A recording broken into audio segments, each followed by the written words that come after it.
Hi, this is Maggie from Design Code Debug Repeat. Welcome to the channel.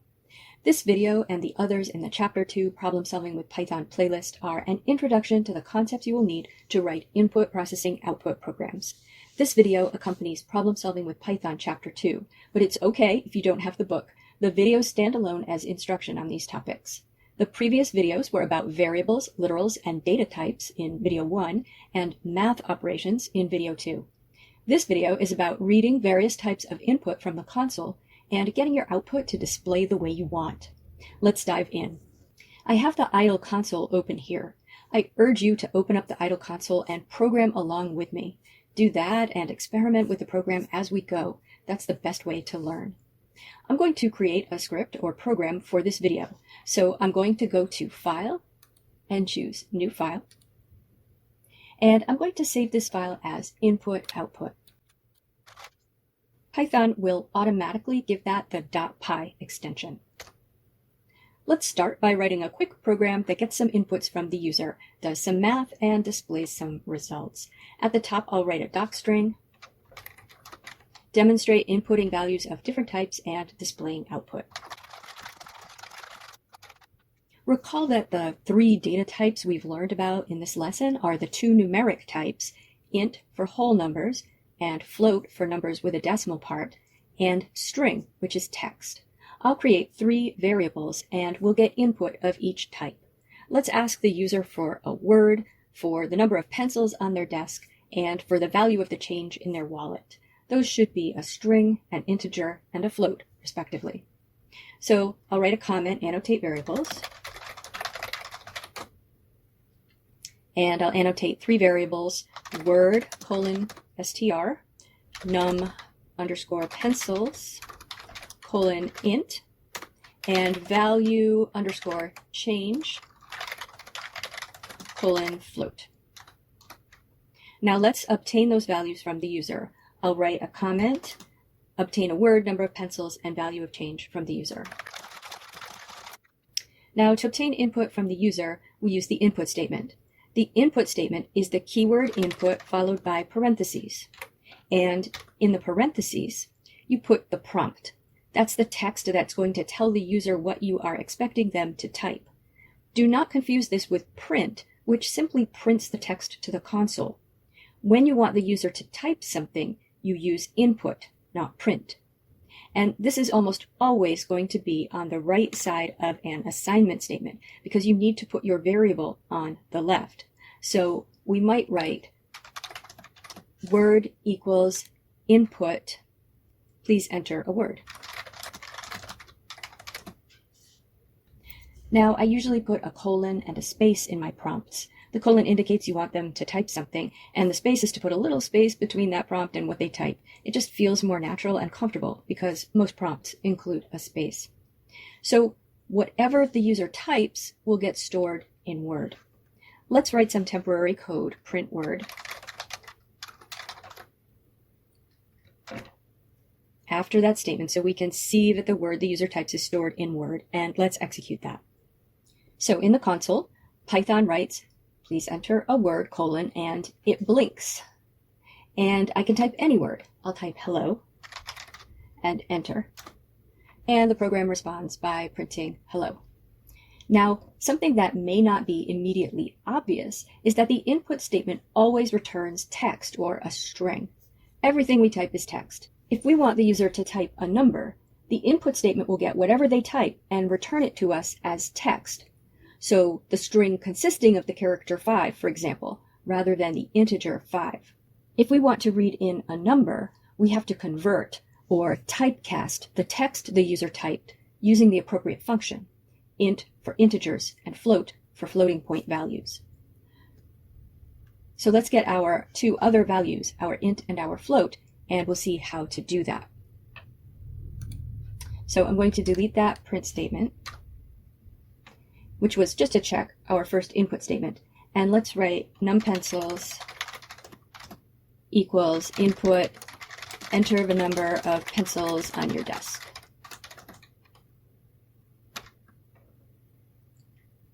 Okay, that will return a string. The user might type the number 5, but it's going to be read and returned as text.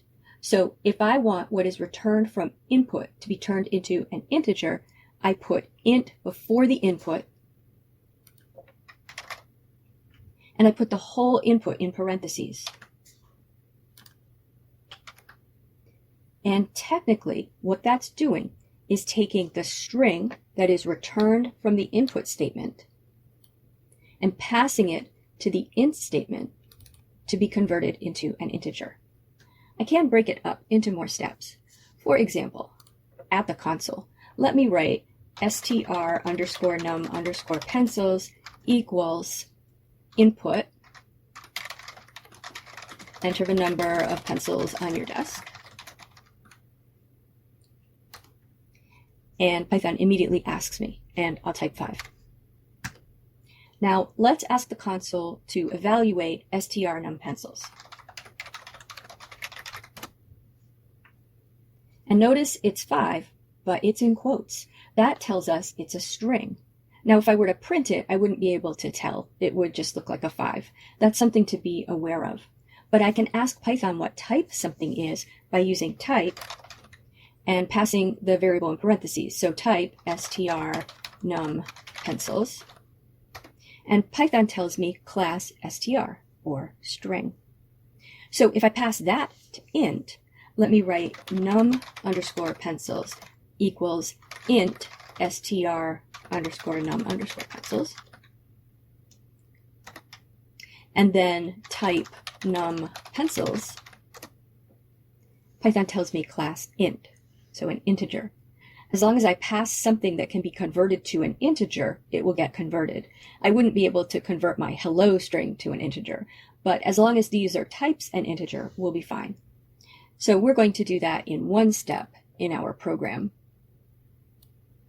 and wrap int around input. Sometimes I see beginners doing it in the opposite order, or as I mentioned earlier, using print instead of input. So make sure the order of this makes sense, and the difference between input and print makes sense, and you understand how the different steps go together, so you don't make those mistakes.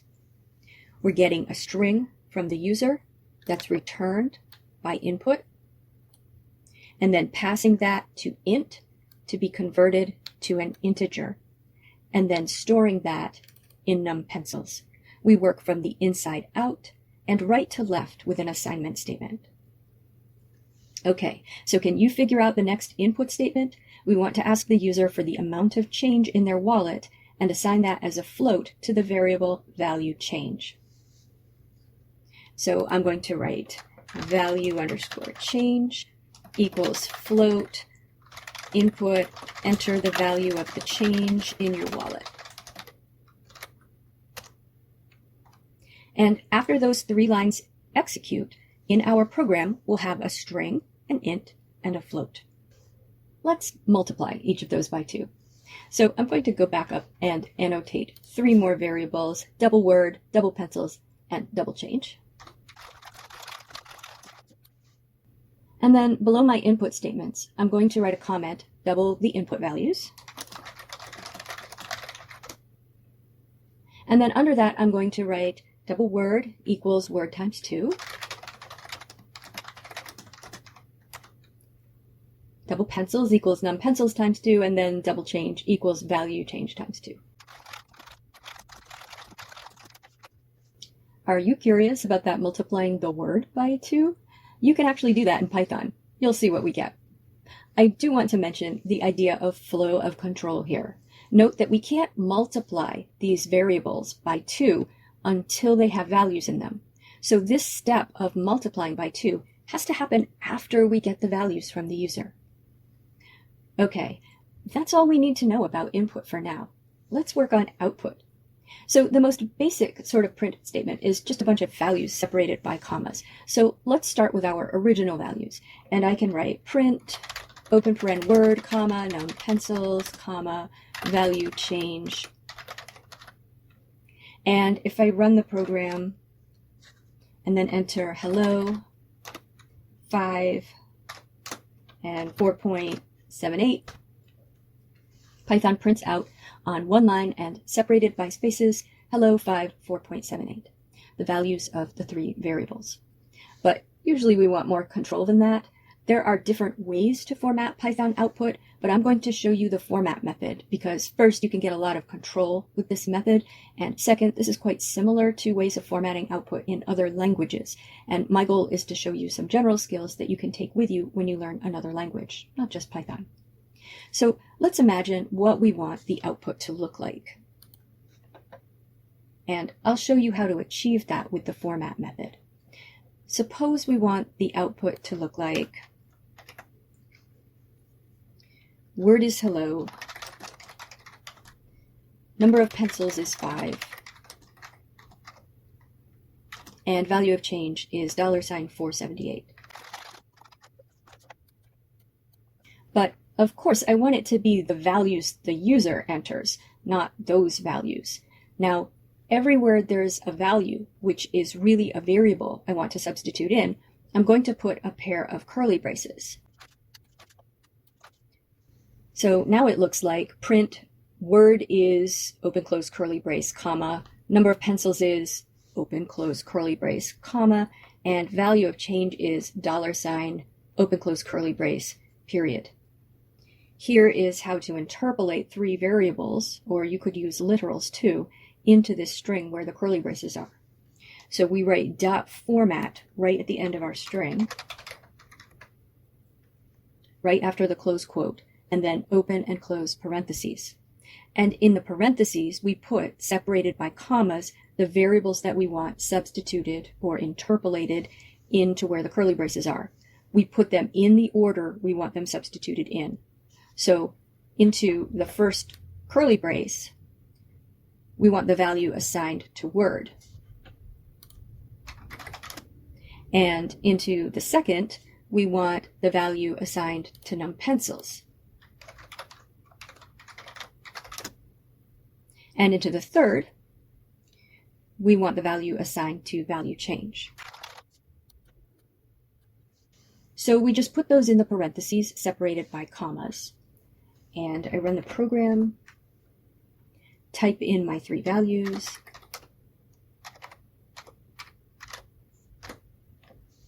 and I get the exact output I want. But if I run the program again and type in different values, such as world, 0, and 0.32, I get the same output, but with those values substituted in. Notice which parts of the output are text I've specified, such as the commas and the $, and which parts are just the values in the variables. Everything that isn't a value in a variable is inside quotes. It's text, and it's exactly where I want it to appear in the final output. Now we can get a lot more control than that. Let's look at how we can specify the type of data being interpolated in. In each of the curly braces, we can put a colon, the 2 dots, and a letter indicating the type of data. So for string, that's :s. For integers, that's :d for decimal integer, or :n for number. And for float, that's :f.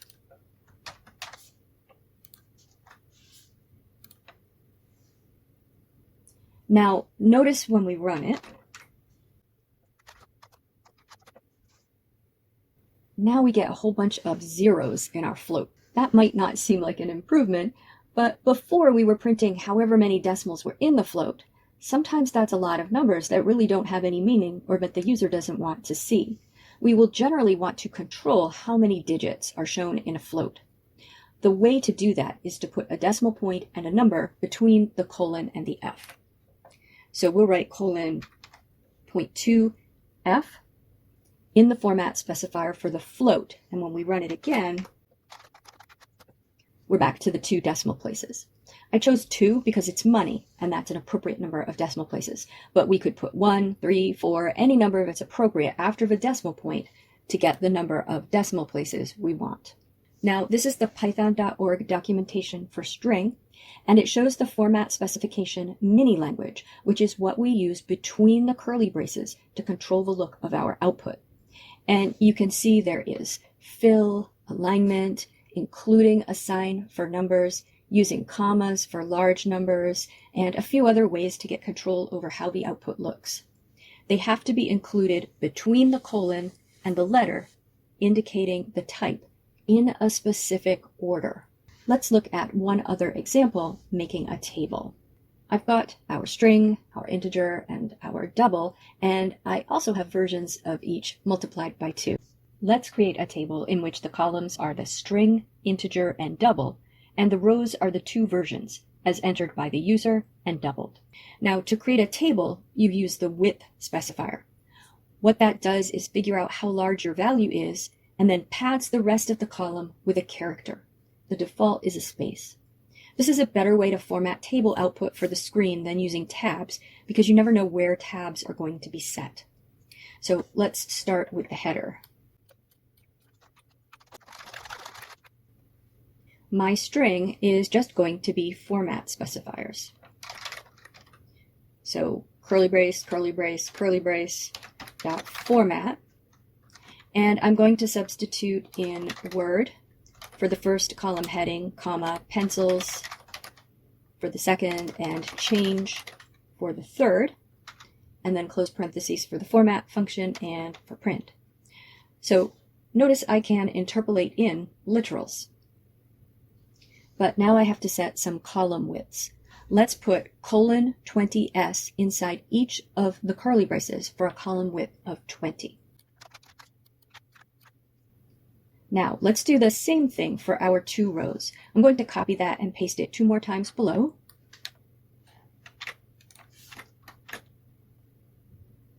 One for each row. And in the first, I'm going to interpolate in Word, num pencils, and value change. And in the second, I'm going to interpolate in double Word, double pencils, and double change.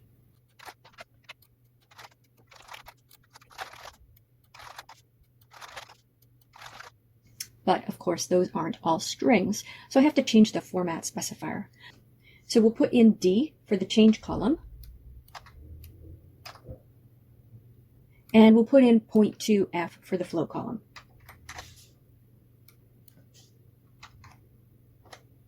And notice that is right after the column width, so 20.2f. And let's run it and type in our usual values. And you can see the header looks good, and the word column looks good. And now you can see that multiplying a string times 2 just appends 2 copies of the string together. But what happened with the numbers? They are right aligned in their columns, rather than being left aligned. If we look back at the documentation, we can see that the less than sign, or left angle bracket, is the alignment operator for left alignment, and that goes before width. Let's insert that in our numeric column format specifiers and run again.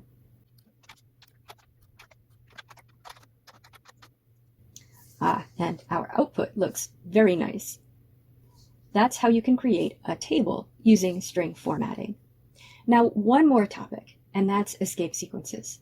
In the first video, I said that Python ignores everything in a string, everything enclosed in quotes. I said there were some exceptions, and we'd talk about them later. Well, you've just seen one exception, and that's format specifiers, if we're using the format function. If I print those strings without the format function, or more properly, method, on the end, then Python prints out my format specifiers.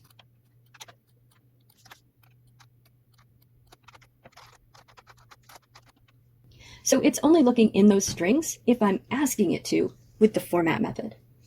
But I can insert escape sequences in strings without the format specifier, and Python will interpret those. Let's look at these in the console. An escape sequence begins with a backslash. Backslash in a string tells Python that the next character is special. There are 2 ways a character can be special. One is that it's a normal character that is now being treated as having a special meaning, and the other is that it's a special character that is now being treated as not having a special meaning. So an example of the first is N. The letter N is a normal letter, but if I put a backslash before an N, it becomes an escape sequence, meaning a new line character, or put a line break in. So I'll write print hello/n world and press enter. And you can see that where the /n is, Python starts a new line. Another similar escape sequence is a tab, which is /t. Again, these really aren't good for formatting output to the screen, but you might want to write tabs into a tab delimited file, for example. The other kind of escape sequence is the special character that you want to treat normally. A quotation mark is an example of that. Quotation marks end strings. Suppose you want to put quotation marks inside a string.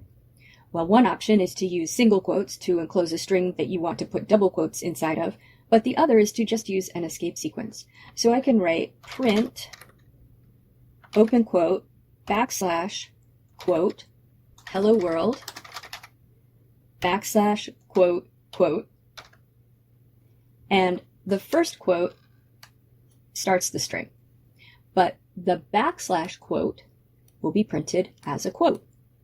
The second / quote will be printed as a quote, and the final quote ends the string. Another character you might want to escape is the / itself, if you want to print a / in a string. You escape it as 2 backslashes. Okay, so that's an overview of input and output from the console in Python. I've put an exercise in the description if you want to practice with these ideas. I'm sure there are a lot of program ideas that you have that require input and output, so I suggest you just experiment with writing your own programs as well. Try getting different kinds of data from the user, and try printing your output in interesting ways. See if you can get your output to look exactly how you want. Once you can do that, you're ready to move on.